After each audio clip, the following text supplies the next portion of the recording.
All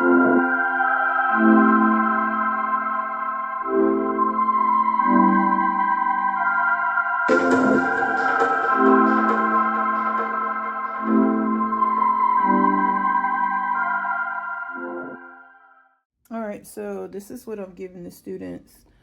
This is their access for the daily presentations for this school semester. And this is how they access all of their resources. Now I made sure I put this in bright green so they can access their ELBC day resources.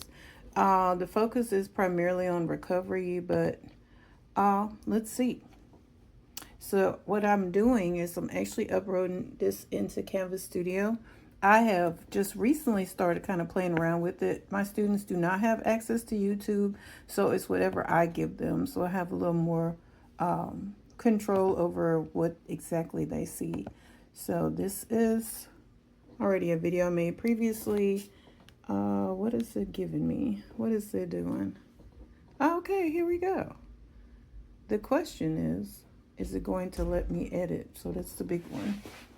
Let's see. So it's doing something. It's working. So it's in here. The only part I don't like, it's in here by itself, and I need to add more to it. So just to minimize the workload, and again, this will help them for when they're actually creating resources, I'm going to just screen record the entire thing. So I'm actually, just in case you don't know how to screen record, there, and this is a Chromebook, but most computers or laptops nowadays have this feature. Of course, you need a camera on top. I click right here, find my screen capture, and this is the important part. When this is already turned on, so I probably should have turned this off, but there's some different features in here. Look, they even got record GIF. No, I'm not trying to do that. So on the bottom, right here where all these resources, these options are, here you can do just a picture, which is a screenshot. And when you click on capture, it'll just, well, let me do it. It'll just capture it. It did it right away. But there's some other things that you can, and let me delete that because I have enough stuff on my computer. So let's try it again. So over here, we're going to screen capture. Now it's giving me the option to take a picture. Oh yeah, it's already, see how it has an edge? It's like I'm looking at it from my phone. So of course, yeah, big picture, it's already edged out, but you can expand that all the way to the edges. Oh, okay, here we go. You can expand that, just minimize it, whatever that is you're trying to capture, and voila, there you go. So I'm not trying to do a screen capture. I want to do a record. So what I'm going to do is I'm actually going to record my entire video for my students. And there's some options here too. You have to go into your settings because I need them to know what I want them to do on their independent learning day. So you make sure that you have your audio input, whatever it may be, maybe a microphone. You can turn it off. You can use your device audio and microphone, depending on just what you have. And you can have your camera off, or you can have your front camera. So here I go, here I go, here I go. So I think I might do that because obviously Canva, now if I wasn't trying to actually show them what I want them to do, I probably wouldn't do that. But since I want them to see what they're responsible for, it will save where you want it to save, a folder. You can select a folder, and do I want to show the clicks? And that's not important to me. But once you start, which I am going to start just to show you, you click here, it will record everything I'm saying. So look, hi y'all, hey, I am here for it. Oh, and it did a countdown. Yeah, I'm so special. It does a countdown, so it gives you like 3 seconds. And how do you turn it off? Here, there's, most of the time it'll stop it.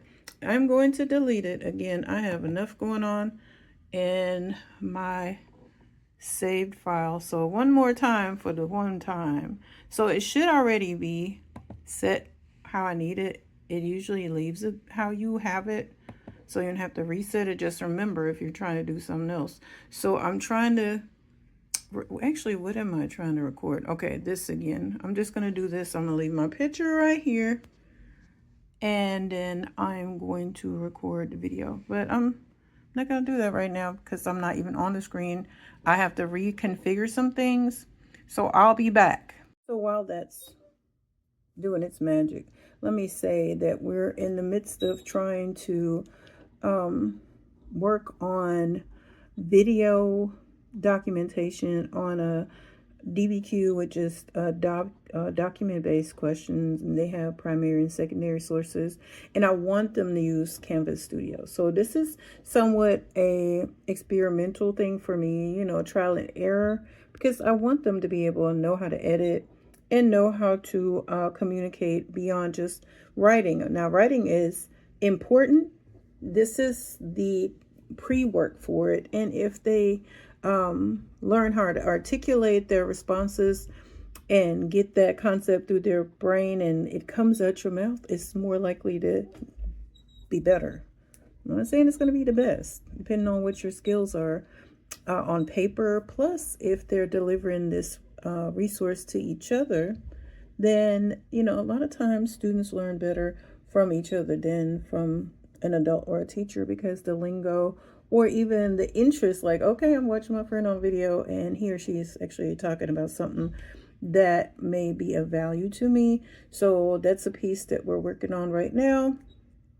It's a trial and error thing. I appreciate my students for being patient, and they've been awesome this year, just, you know, working with me on some of the new resources that I'm trying to incorporate in my lesson planning.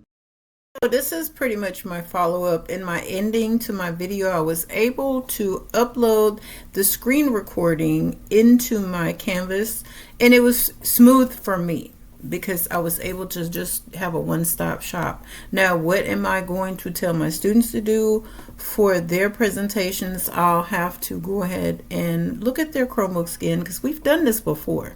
I've done this before. This was maybe in 23, 24.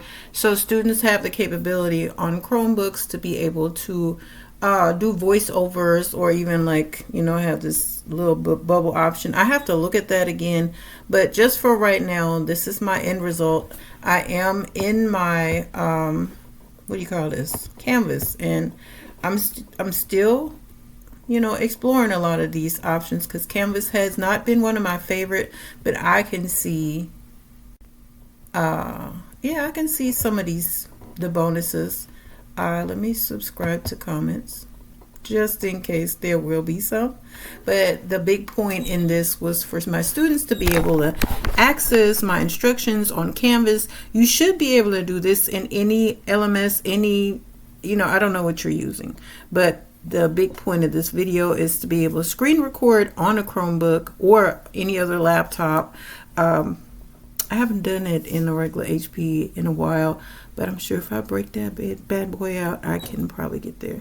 So if you have any questions, just hit me up. I'll put my email in the comments, and, you know, I'm putting resources out there a little more now. I'm back on track, and let me know if there's something that you need to see a video on. I'm here to serve, as teachers do, but I want to support and be the teacher coach that I know that I am, specifically with instructional technology, and how not to let it be a crutch, but a support piece, because we have gotten to the point where we just rely on technology and it's not really working, because the student is losing the authenticity of the instruction, because it's overwhelming to have a lot of technology within your lessons that's not actually functional. It's just there, and they're not robots. They're just still learners. They're still trying to figure out what works for them. I will also say a big piece on this: when you give them instructions via video, it's baby stepping towards them being able to get instructions, you know, get instructions and actually follow them. But that's all I have for today. I'm going to head out and work on my next video, and I hope everyone has enjoyed this one. Please don't forget to like this video. Try to subscribe if you have not already. You can visit my pages on TikTok and on Instagram, and I'll see you next go around. Bye.